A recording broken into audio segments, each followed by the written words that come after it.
they said that that area had the most acres burned out of all of the US last year. You can go to the next one. So that was the US. This is for Montana. Obviously has a lot more variability, but still a little bit of a steady increase. And this data is pulled from the Montana Legislative Archive for Wildfire. And then this is a new statistic that we pulled and looked at for updating this plan this year. And what this graph shows is air quality measurement for here in Butte-Silver Bow.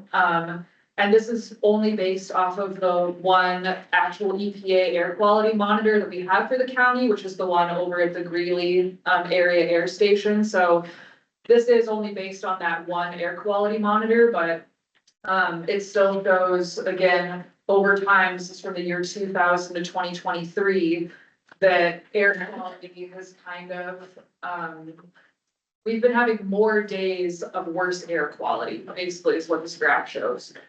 So it's measuring PM 2.5 on a daily basis, and then it aggregates all of that. It weights those days according to whether it's a orange air quality level or red, and then it weights those values differently to come up with a number for like an annual, how many days were poor air quality. So that's what this is showing, is an increase in the number of days annually with poor air quality based on that one air monitor in the Greeley area. So it's kind of interesting to see that that corresponds a little bit to the increase in wildfires we've been seeing too.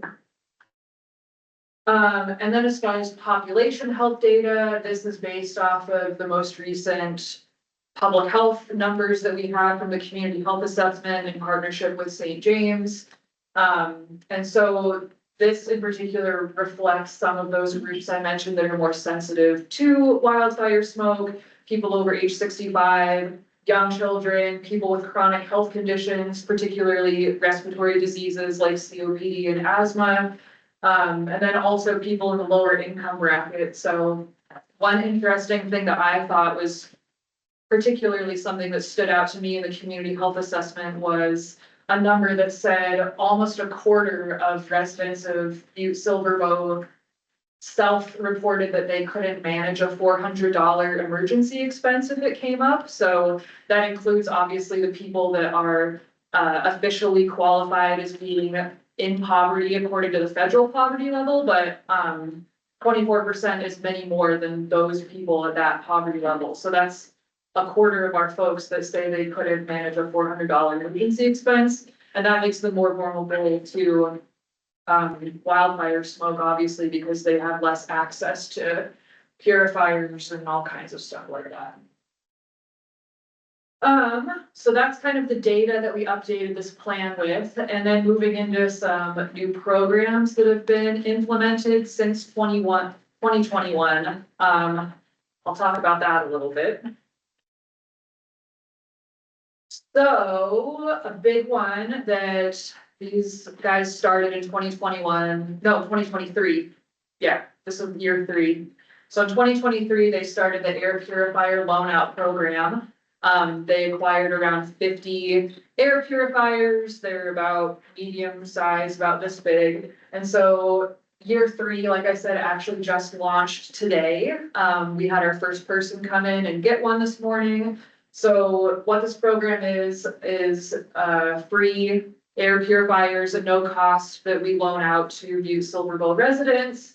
All we have to do is call and make an appointment, fill out an easy form, and then we send them home with an air purifier with a HEPA filter to use in a room in their home throughout fire season, which we count as through October, and then they bring it back to us in November.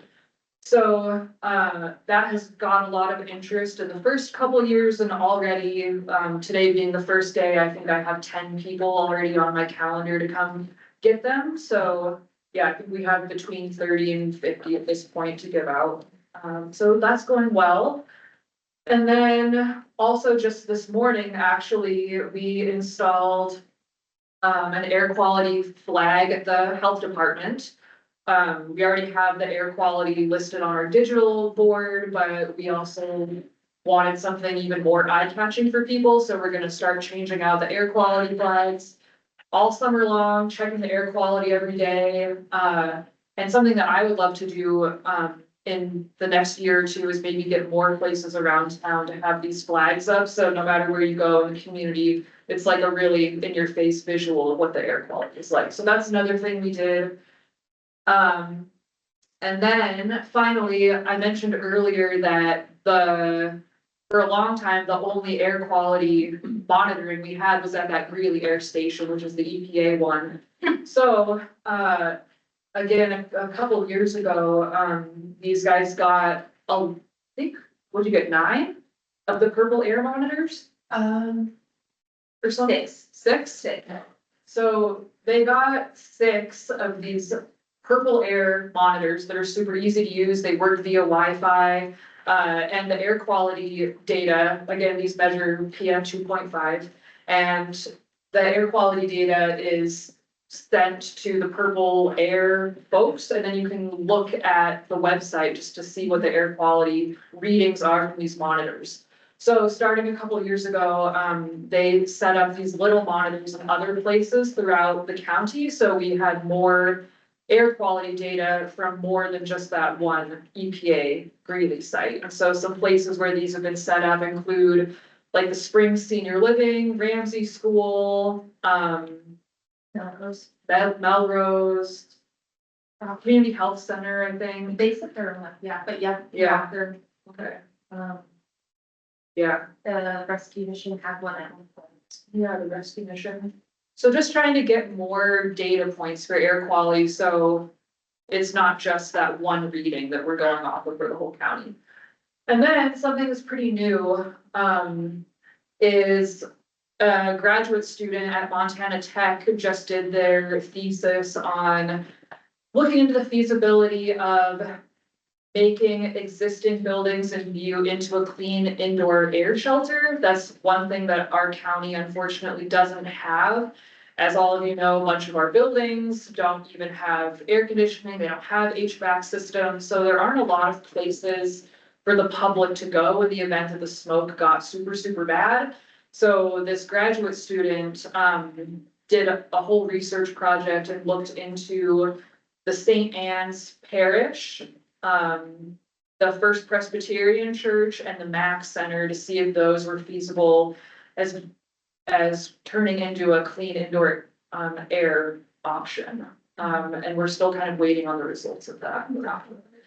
Go for it. Yeah. So the student that we worked with, his name is Mr. Jacob Fetter, and he wanted to determine, like Jenny said, if some of the existing buildings in Butte could be used as clean indoor air spaces. Now, when we went and sat through his thesis defense, we were actually pretty surprised by the results. So we found that the St. Anne's Parish Hall and the First Presbyterian Church, their community hall, were very good clean indoor air spaces. So they would monitor the air quality inside as well as the air quality outside. And with the addition of a HEPA air cleaner inside the building, it actually brought the levels, the air quality levels down well below that 35 microgram per cubic meter value. There was no days that inside the facilities that there were air quality at that 35 range. And that 35 range is the one number we wanted to below. Now at the Mack Center, even though the Mack Center is much larger and we can put quite a few people in the Mack Center, it was just too busy of a building. People were coming and going, using the weight rooms, open gyms, things like that. So the data actually showed that it was a horrible spot for a clean indoor airspace. They had multiple days where the concentration was above 35. So they compared the inside to the outside with and without the HEPA air filter. And it really did prove that, just having one space with the proper HEPA air filter in there would be beneficial for some people to at least go and, hang out for a while if they need to. the bigger spaces, not as much. There were some limitations that we did find, with that study as, you know, the First Presbyterian Church, for instance, electricity like plugins and stuff for community use as well as for use with these, air cleaners and the day loggers. It was kind of hard to find a plug-in for everything. And then location and parking availability, was also a key factor. I mean, the MAC Center had everything we needed, restrooms, you know, they have like they don't have, air conditioning, but they have a like fan system for the gymnasium. But it was just, people usually, we were not able to keep the air clean in that 4A space, so. I mean, it's doable, that's for sure. And with our help, hopefully, very doable. Yeah, so I know that'll be something, you know, now that we have a lot of these other things established in the coming next couple of years, I think that'll be a pretty big focus, is trying to figure out the indoor air shelter stuff and doing more, I don't know, trying to establish that. So then, finally, the last updates and expansions we've made to the public health smoke plan is the education and outreach piece that I talked about. So we've kind of broken it up into activities that we do pre-fire season, which is right now, like May and June, things that we're planning to do during July, August, September, and then our plan for after fire season ends. And really, that's broken down into several different communication avenues to try and reach as many people as possible. Again, in particular, those stakeholder groups of especially vulnerable people. So I have a number of presentations already scheduled. I'm working on a couple more. That includes childcare providers through the 4 Cs. Again, the senior and assisted living facilities, the senior center. I'm trying to get into the YMCA, the Rescue Mission, Action Aid, those kinds of places to reach all those folks. Print materials, we have a bunch of that kind of stuff going around. We updated like an informational brochure that is for the public in general, and I'll drop those off at the library, the OPA office, community health center, those kinds of places. I'm missing a couple. I also have, specific little handouts about newborn babies and toddlers that we have going into all the new parent folders at the birthing center at the hospital. So that is like a super targeted communication strategy. We're leveraging some existing communications. So a good example of that is I got with the Native Wellness Center, and they're going to include fire, smoke info in their newsletters over the summer. Obviously social media, partner collaborations, and then I haven't gotten this set up yet, but I'm hoping to do some live displays of a DIY air filter. You can make some cool stuff with a box fan and like a furnace filter. And I want to set up a couple displays in like the hardware stores, maybe come July for that. So hopefully that'll come to pass. And these are just the list of things I've been rattling off for our stakeholders that are kind of we're prioritizing. So it again includes children, so schools, childcare providers, YMCA camps. Yeah, everything listed here, low income folks. And then after wildfire season, we're gonna kind of look at how good our outreach did, try and get a pulse on what methods reach people, what we can do to improve. Maybe if we have time and can get it set up, I would love to maybe do like some kind of small survey or like a listening session with people to hear about what they really need when it comes to feeling as good as possible during smoke season. And that's what we've done. And then the last thing I have is I'm picking up, this is just one I printed off of the office printer, and you can look at it if you want, but we're getting nice ones from the printing place, and I'm gonna go pick those up today. And then we're also printing the actual updated plan that most of you at this table will get a copy of that, and I'm picking that up today too, so. Yeah, do you have anything else, Jackie? I have one thing. Yes. There was a message online, through the chat on here from Justin Webster. He's with the state of Montana. Mm-hmm. And he said that his office is working on having inventory on hand to help equip clean air shelters. And they'll be limited, but hopefully useful to local jurisdictions upon request. Oh, Still a work in progress. And he doesn't have further details yet, but something to keep in mind for planning efforts. cool. Justin, I don't know if you wanted to come offline. I read your very nice message, but if you wanted to say anything. Thanks, Lisa. I don't really have much more to say other than that we are working on those. Hopefully we'll have some little pamphlets or one pagers to help clarify some of that. But the hope is here moving into the summer that can be something you can request to our office through the normal channels. Cool, great. Well, thank you, Justin. Sorry to interrupt you, but I thought that was a good message to Yeah. include there. That's awesome. A good contact. Yeah, I can share his contact information. I can send an email to both of you. Thank you. Well, thanks for your attention. I appreciate it. Yeah, Hey Jenny, so I'm intrigued with the flags, and I think that's a new thing you guys are doing, right? the So, flags. yeah, so how do I find out what flag is flying? Do I have to drive by the building, or is it online, or? So there's a ton of places online to check air quality. And I think a good one is airnow.gov. You can keep this if you want, there's a bunch of them. But yes, airnow.gov is a good place. I know that the DPHHS air quality website lists air quality daily too. So are you feeding the information to these sites that you're getting your flag from? I thought that was local to you. We'll use the flag based off the airnow.gov readings that we get, because those come straight from our radio station. And so, at 8 o'clock in the morning, if it's good, then we won't switch out the green flag. But anytime we see it change, we'll go out and we'll switch that flag color over, just similar to how we do our reader board. But it is coming from the air sensor at the airport. At the Greeley school, yeah. Agree with Scott. Yeah, that's our one EPA air monitor for like the whole county. And so that's what gives the air quality data for this color system at like airquality.gov. It comes from those EPA monitors. And so that's the one and then if you go on there, it's like a map. So you can zoom into like our one area. And the nice thing about the purple airs is if you go to the airnow.gov, you can look at their smoke map.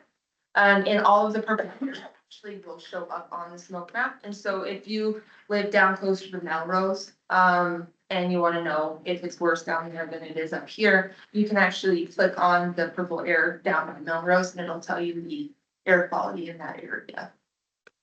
You can get that app on your phone. Yes, I got an yeah. app on my phone and it shows all the monitors. It tells you what monitor you're looking at. And just your overall air health quality. Or sometimes I open my window. Just kidding. Oh, is that wrong? Okay, cool. Thank you. You. All right. We're on to project update reports. So I tried to do this little PowerPoint to follow the agenda, so I don't forget anything, blow over something. And as far as hazmat incident reports, we haven't had any since the last meeting, but there was an incident that was a natural gas line incident, which is not a hazmat reportable incident because it is gas and not, a liquid problem. Well, I guess I should say that necessarily, but it wasn't a reportable incident, but it was kind of a big incident because of where it happened. And the only reason I really saw it as soon as I did was because I happened to be driving through that part of town because I was trying to get to the interstate. And so I was a little concerned with the big presence of police and fire. So I stopped to talk to them and they let me know what was going on. So then we did contact the state DES office just as an informational only thing because it was a natural gas leak that was caused by TDS fiber. They were doing some digging, burying their line, and they bumped it. So the fire department was there, the police were there, DES, Northwestern Energy, of course, was there repairing the line. They had closed down that intersection for quite some time. We contacted Montana DOT to make sure they helped with diversion of the traffic.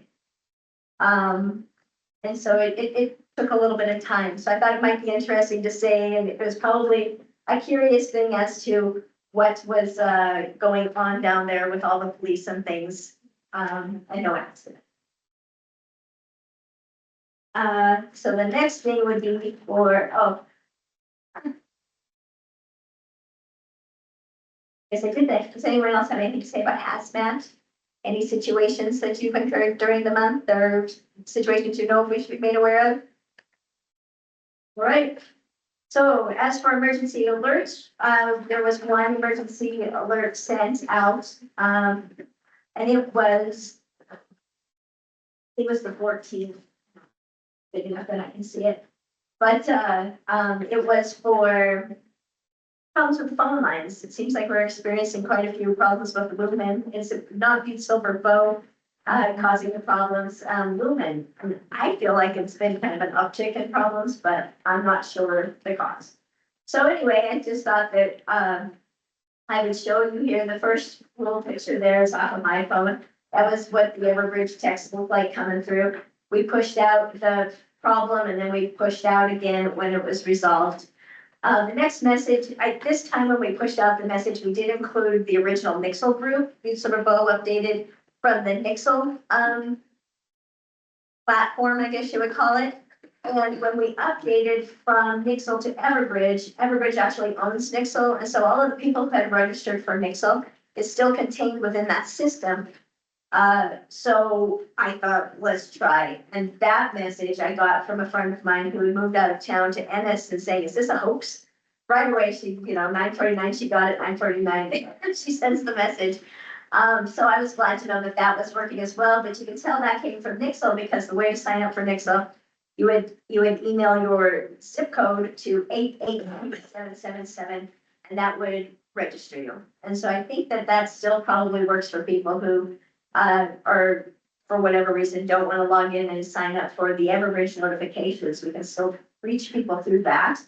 And then we also share it on Facebook, and it was led through the law enforcement. A policy we have when we're sharing situations is it's usually led by the law enforcement department, and then the fire and ambulance and DES. We all go in and we push forward what their message was. And the main iPause test was successful. We did that. Now, if you wanted to know how to sign up for emergency alerts, then we do have a page on our website that's all about how to sign up. Because our website is so convoluted with a bunch of letters and numbers and things, it would be nice if you could get a more targeted, readybsb.gov or something. But in the meantime, what I usually do, I tell people just to go to Google and search for Butte-Silver Bow emergency alerts, and you should get a link taking you right to the page. Or else you could just go to the Butte-Silver Bow page and go to emergency management, and I actually have 2 links there in our little tree of links to hit, where you can learn how to sign up for emergency alerts. The ways to sign up, you can go through the member portal or you can download the app and go through Everbridge. You can download the app. There's links to both types of apps if it's Android or Apple.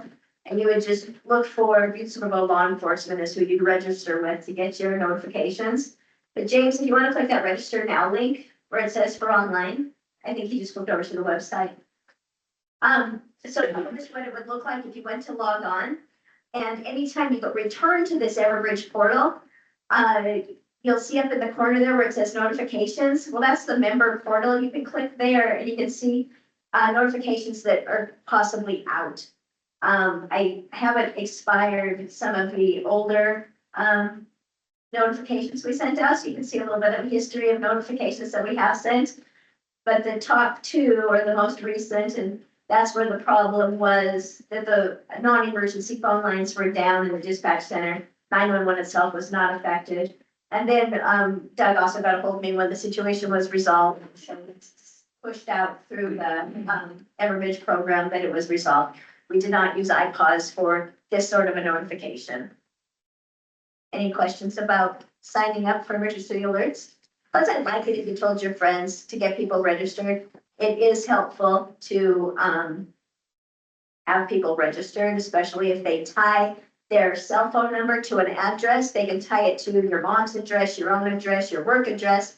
And then when we go through to issue an alert, a lot of times we don't issue it to the whole county, we issue it to the targeted area. And so that way you would know if, grandma might be in a situation, if you targeted her house to your cell phone number. It gives you relatable, localized incidents. Okay, so then we go to planning. Oh, go ahead, Kurt. No, you're doing a great job. Okay, so moving on to the planning, I'll slow down next time. No, you're good. So we've been working on the comprehensive emergency management plan update. Jessica and I primarily trying to, get this into a format that's more easily editable. We did 5 or so years back get this into Word, but what we did is we scanned in PDF and then converted it to Word, and it's a fight. It's a big struggle. And so we're trying to get that more manageable, make it so that it's a process that we can easily bring a section of it forward and edit it. And so we've been working on that and kind of struggling also with the maybe design of the plan itself, because we base it off of emergency support functions, and that's how Butte-Silver Bow has been doing their emergency operations plan, is through support functions. And I'm thinking about changing it to more of a functional database after this last class we attended at the state. It was on emergency planning, and finally the reason to do it made a little bit more sense to me. I kind of knew we should, but it is a big lift to change it away from the ESF's emergency support functions. But this way, if we have our basic plan, which we do, and we take out the language of ESFs, which not a lot of people probably understand. Jennifer, maybe Zach probably works with some of these emergency support functions, but when you're considering this plan, it's a lot based from the vantage point of the EOC. And in smaller Montana jurisdictions, we just don't have the population or the staffing to ever probably see the EOC fully staffed in an ESF functional way. And so I thought that it would make more sense to go from the basic plan and then just have targeted annexes instead of like ESF 8, which would be healthcare, go to communicable disease. Like, okay, it's more targeted, like if we have a earthquake, we flip to the earthquake one instead of what ESF functions are going to support. An earthquake, we'll just flip to an earthquake. And then as we add plans, we can just create an annex to our base plan, where then if we have a debris management plan, we can put it here, and we're going to be able to find our plans more easily and readily. So it's probably what I'll be working on all summer, if we break for the summer, is try to update this into a more workable format. So that's all I wanted to say about that. We have been working on it. I felt terrible for Jessica to say, guess what? I think I have a new idea after we put so many months into doing this. I think we'll flip, and hopefully that will be okay. The next thing with planning is this evacuation strategy review. This is one of the first ones that I decided we should look at reviewing and updating since we're going into fire season. And I didn't get it emailed out, but I did print a few copies if anyone picked them up.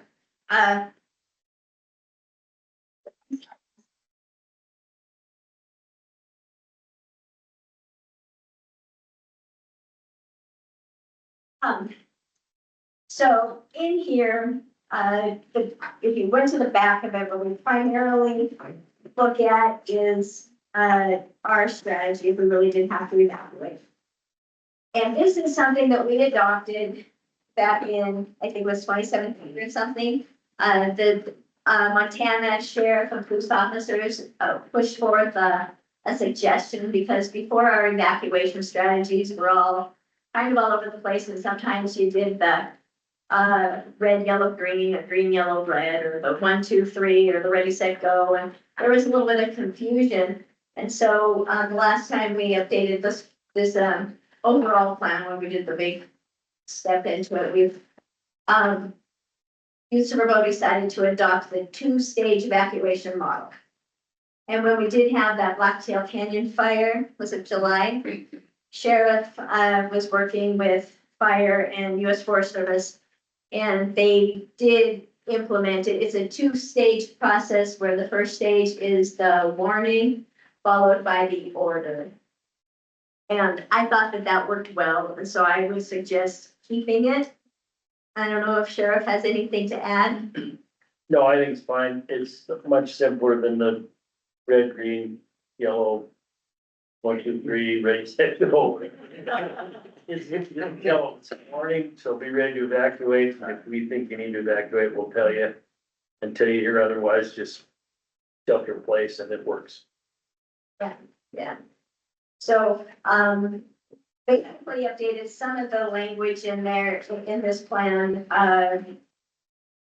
just, kind of taken out some of the redundancies in it, but it tried to keep it to the intent of the original strategy. We call it a strategy because you don't necessarily know what the threat is. The reason, it could be a fire, it could be a flood, for whatever reason you had to evacuate. I almost said hazmat, but a lot of times hazmat is a shelter in place, but it would still be the same sort of, messaging. If you were going to have to shelter in place, warning, you may, and do.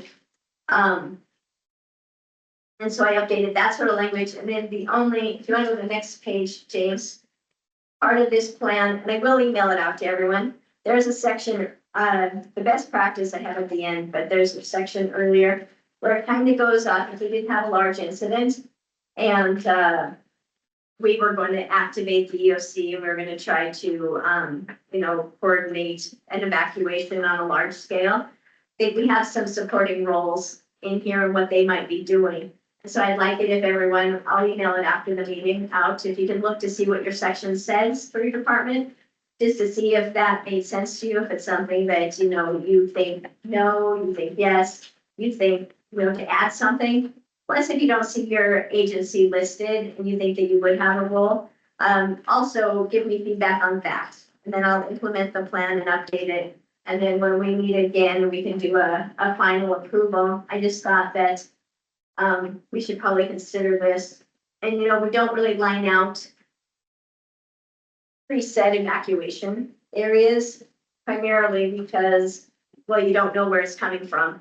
But you would hope that people would just use the primary routes. So I'm gonna make sure that we have some language in here that says use the primary routes. And like during the summer, you don't think snow routes, but the snow routes that they clear first are your primary streets. But that isn't true for Uptown Butte or Walkerville or Melrose. You have to think what area you're in. And I think we need to get a base education level out to households to let them know that they need to start with their own plans first on their level. So go talk to your families about if we did have to evacuate, let's figure out 2 ways out of the neighborhood. Let's figure out where we're gonna meet and do different things that way, so that maybe on the individual level, they have a plan in place and they understand what our plans are if we do have to evacuate an area, so that we just work together. So any feedback that you guys end up with, if you could just email me or give me a call, I would appreciate it. If anyone has any questions.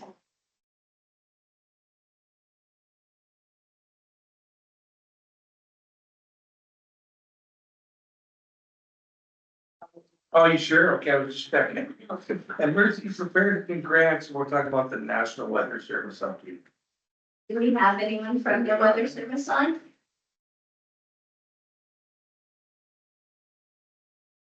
I'm not sure if Travis or Jen was able to look. Who's JK on the board? Is it Jim Hammett? Probably. It could be Jim Keenan or it could be Jennifer Kitzler. It's me, Jim Camich. Okay, nice to have you, Jim. Okay, Give us an so. update on the weather, will you, Jim? What's the weather like? All right. So the Grant updates. grant updates, so we still haven't had our applications reviewed that we have in, everything's kind of on hold. The state still hasn't received the NOFOs, the Notice of Funding Opportunity information, and so I believe they're just holding off until they receive that to know what direction things are going.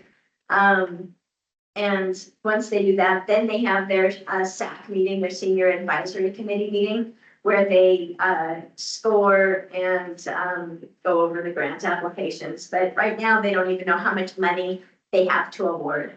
So that's kind of on hold. We are continuing, you know, what we're supposed to be doing on our grant projects, like the fire station alerting system. We had to get in our environmental historical, EHP, environmental historical preservation something. Survey done, and the state has reviewed it and approved it on their end, and they're forwarding it up to FEMA, so we're waiting for that to get approved. And we have put in some reports, and we hear that they are being reviewed, and I think some of them did get paid, you know, reimbursed, so things are slower now, but it still seems to be moving forward, and hopefully all the grants are, you know, if they move forward in some function, in some fashion. The only other thing I have to add that I did put on here is that I did schedule a preseason wildfire coordination meeting to happen in early part of June 5th. Just to kind of get the agencies together to sit down and talk, because there are so many changes on the federal level. We did have a little bit of a, you know, eye opener last year with the fire that happened in our jurisdiction so close to housing. That we thought that we should all just come forward and talk to each other and determine what each agency's, you know, resources are like, what our responsibilities would be, roles, and get to know everybody before a big incident comes again. So that's all I have for that. Right. So we're on training and exercise opportunities. The ones I put on here was Jeremy, I'll say Mr. Crowley. He shared this drone class, these drone trainings that came up at the Montana State University. And they filled really fast. I think that this morning I got another email that I forwarded out that said that they were down to 6 or 7 spots open per class, but that's a good opportunity for people who want to get that sort of training. He's really good about forwarding us, you know, opportunities like this when he sees them, and I try to get them out as quick as I can. And then the exercise that's coming up is a tabletop exercise June 25th, and that's our conflict week. Is we're going to have this at the EOC, but it's led by the Montana Healthcare Coalition. And if anybody did want to participate in that, Karen Malachny is probably the best contact, or Jen. Or you could call me if you just want me to get your name on a list or something, then we can share times in that. And I think on this one, Lisa, if I remember, it's not the coalition, this one's Department of Health and Human Services. Oh, This one's okay, coming up. well, nice. Yes, because FEP is running lead on this one, not us this time, thank God. I get to be an observer and participate this time. All right, who's leading that? Karen. Okay, yeah, so that is the next exercise coming up. Just recently, MR did have an evacuation exercise, and they invited me to attend. They notified people, and they did call dispatch, put it through that way, but they just did it basically contained on their site, and it went very well. And I was very grateful that they invited me to join them. I believe that Jeremy is on here. I want to tell everyone Jeremy, and I'm starting to get frazzled. Yeah, Jeremy. Yeah, no, it went Like- very well. You know, obviously, a whole reason we do the drills is to come up with ways for improvement, and appreciate, Lisa, you taking the time and providing some of your expertise as well on things to do better in the future. So, you know, we'll continue with that, and, you know, I'll let you know when we conduct our next evacuation drill. Great. Yeah, thanks. No, I thought it was great, Melissa. They all worked very well together. James, do you have anything to?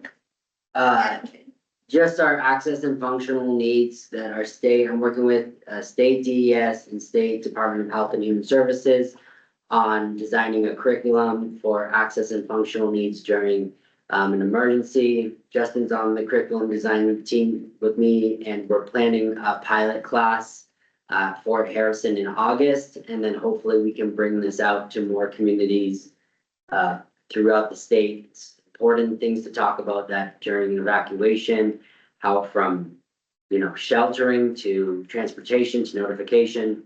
It's a real holistic approach. It's very intensive, but I think we're gonna have a really great program for you all.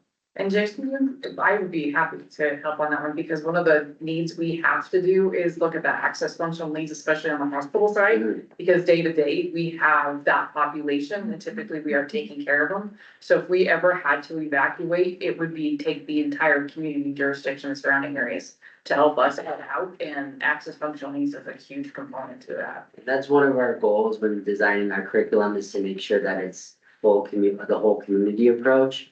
So, after our pilot class, I would love to bring it here for us. That'd be great.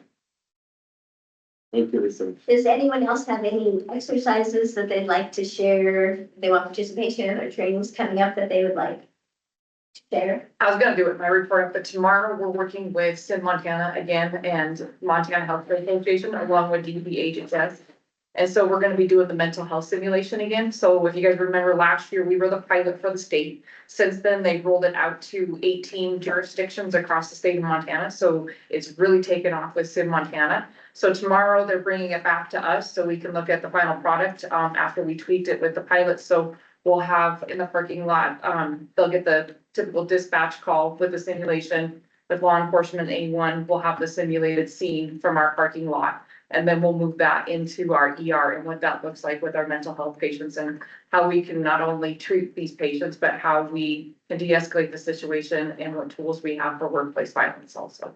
So it's a huge component. It takes a huge community effort when we're looking at our mental health needs within our jurisdiction. So we'll be doing that again tomorrow afternoon. You're gonna do that exercise tomorrow? Yep, so the simulation's from 10 to noon, and then we're doing the exercise afterwards. So the key stakeholders have it. At least the last time, I don't think you played, so I didn't think of you, but if you want to come up and do the tabletop piece, I'll share you the invite with you. Okay, thank you.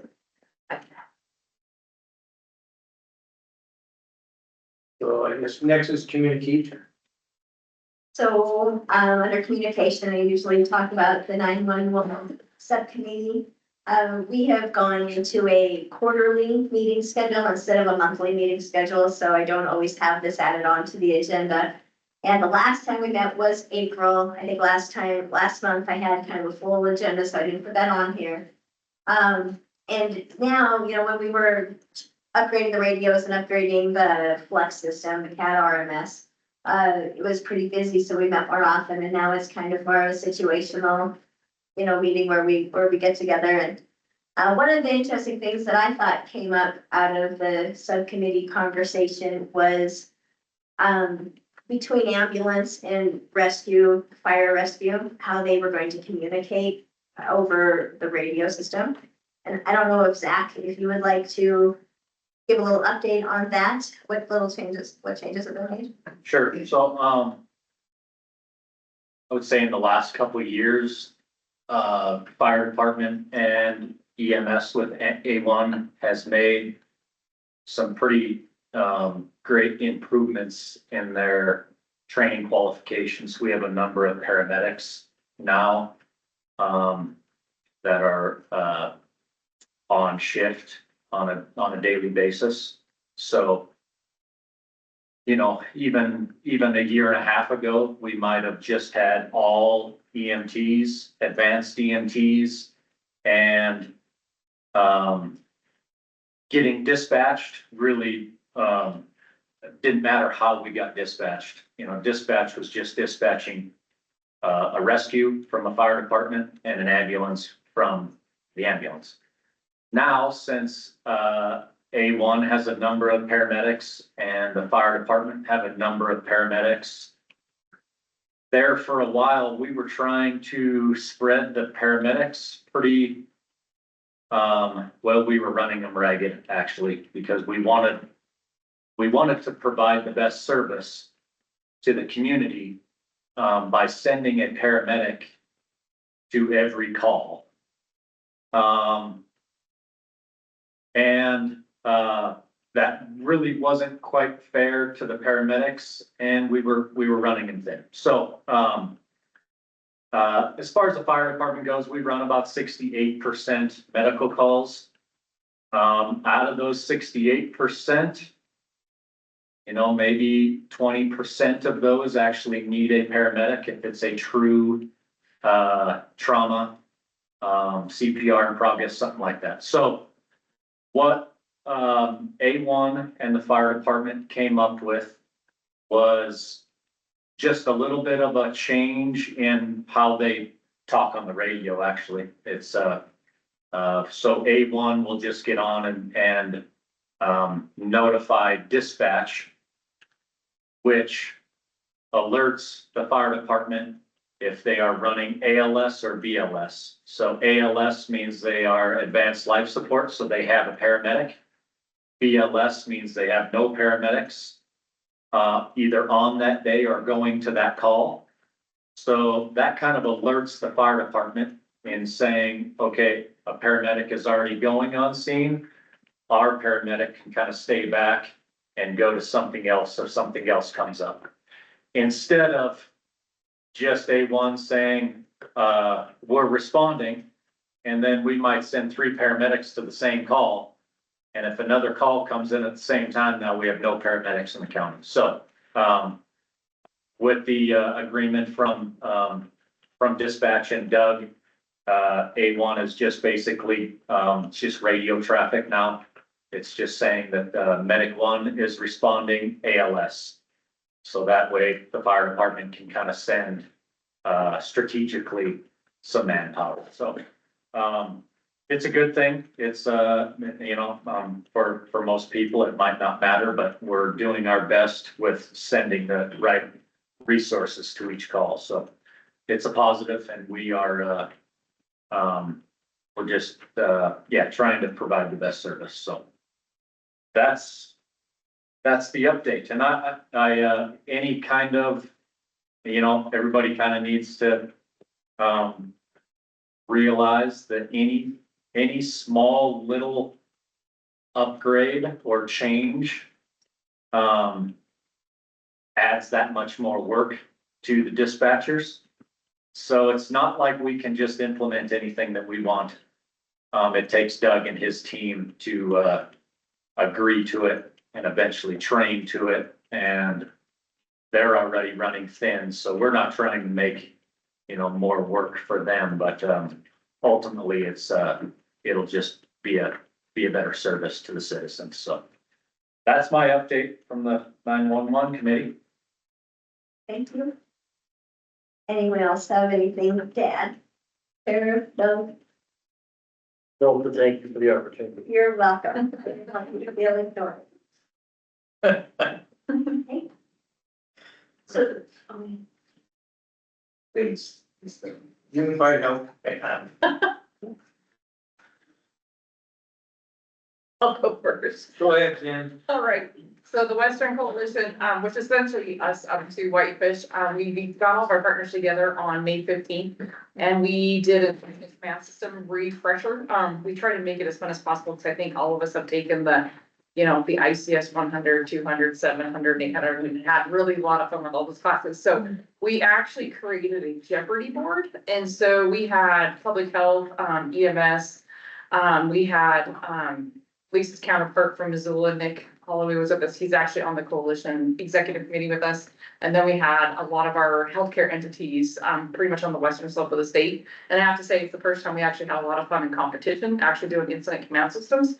So they're gonna post it to the coalition website, so we can download it. So if we want to have fun with it, instead of doing the rigorous old school like teachings, it could actually be a lot of fun for the group to get together. And we could play the Jeopardy board, but they're gonna post it, so we don't even have to recreate any of the work. So Brett Lloyd and Jason Mahoney redid this. When Dale Curran worked for the state, God, 20 years ago, we created it, but Jason actually found the document in an old folder, so we had fun with that. So food for thought for future, if we want to do some refresher training, it makes it a lot of fun. And we did have fun with it. So we were the pilot, and it was a good time. LEPC normally breaks in the summer, but maybe we could have a little summer gathering where we play ICS Jeopardy. Yeah, and it's just fun, and just food and snacks, and we made fun of, just, it was a lot of fun, and then all of it, like, all of us that have been around there, we had to think about, like, okay, what is that definition and term, and what will we do, and so it was fun. No, I played some games for this. Yeah, it makes it fun, it makes the training a little bit better instead of just doing the regulars. I think that's a PowerPoint death by PowerPoint. And then I said we have a SIMT training tomorrow, and then we also have some training coming up in July. We have the tabletop exercise for infectious disease, and then the day before that, we're actually in Great Falls on June 24th, and we're doing a healthcare emergency management course with the coalition, and so that's actually we filled that 2 months ago, and so it looks like we're gonna have a good class for that also. So that brings all the emergency managers back on the western slope of the state back together again.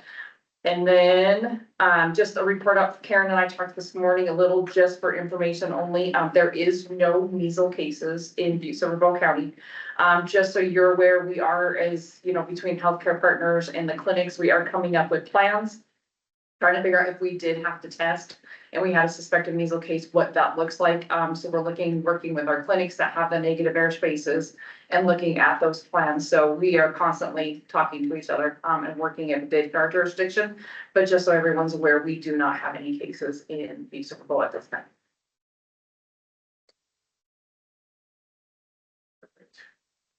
Are you sheltering? You're not sheltering? We have nothing for sheltering. Right now, that actually is not meant, I kind of leave it on there, it's not to prove that we're not meeting, it's just so I don't completely forget. Sometimes I like to have a little visual reminder of things that are out there. If we ever do need sheltering, American Red Cross has been awesome to work with. Like when we did the near evacuation, we did put out the warning evacuation, and American Red Cross established 2 shelters, one in Whitehall and one in Butte, in the event that we did need to shelter people, because that fire was a mile away from Jefferson County. And so we both worked out of here, both jurisdictions worked out of the Butte BOC. And it was really nice because everyone could just make one call to get both of us. So there's my sheltering report. All right. And I forgot at the beginning, public comment on the matter, that's not on the agenda, so I apologize. I guess if somebody's sitting out there just waiting to, just make a comment, this is your time. Yes, I apologize. anybody have anything to add, any other business, anything that you'd just like to share on the board or in the room?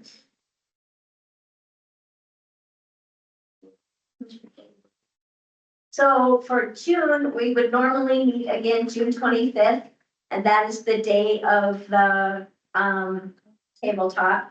So if you would like to meet in June, we could. We'd have to pick a different date, or else we could just forward, we normally break in the summer, so we take July and August off. Unless something happens that we have to meet, then I would, or I could send out emails to you guys as well. Or ask you just to set up an impromptu meeting during the summer if we needed to for any reason. Otherwise, September 24th would be the date. So I get one vote. I think I've got a motion from Jackie. So So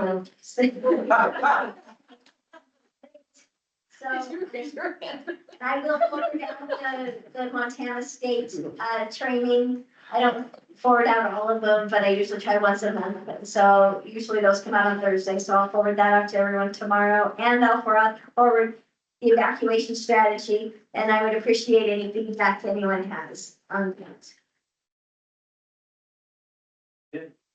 Get a motion to adjourn? Second? Second. Peter, we're done. Thank you. Thank you.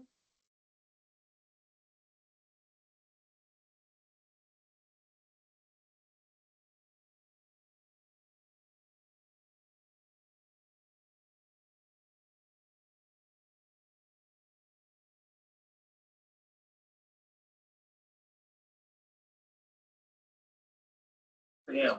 I'm proud of you. Hey, Bandy, are you still on there? Then he got second. Oh, but I see I still. Okay. I'm gonna give you a call here, or I'll send you an email. I didn't know if you wanted to be part of the pre-season wildfire. I talked to Kyle and he told me he was leaving. Yeah, you can put me on there, please. Oh, I can't hear. I'll send you an email. Okay, thank you. That's Russ. They only have 3 from here. We're super safe. We are really safe there. It doesn't bother me at all. We care about health. I that's what them. I feel. Thank you very much.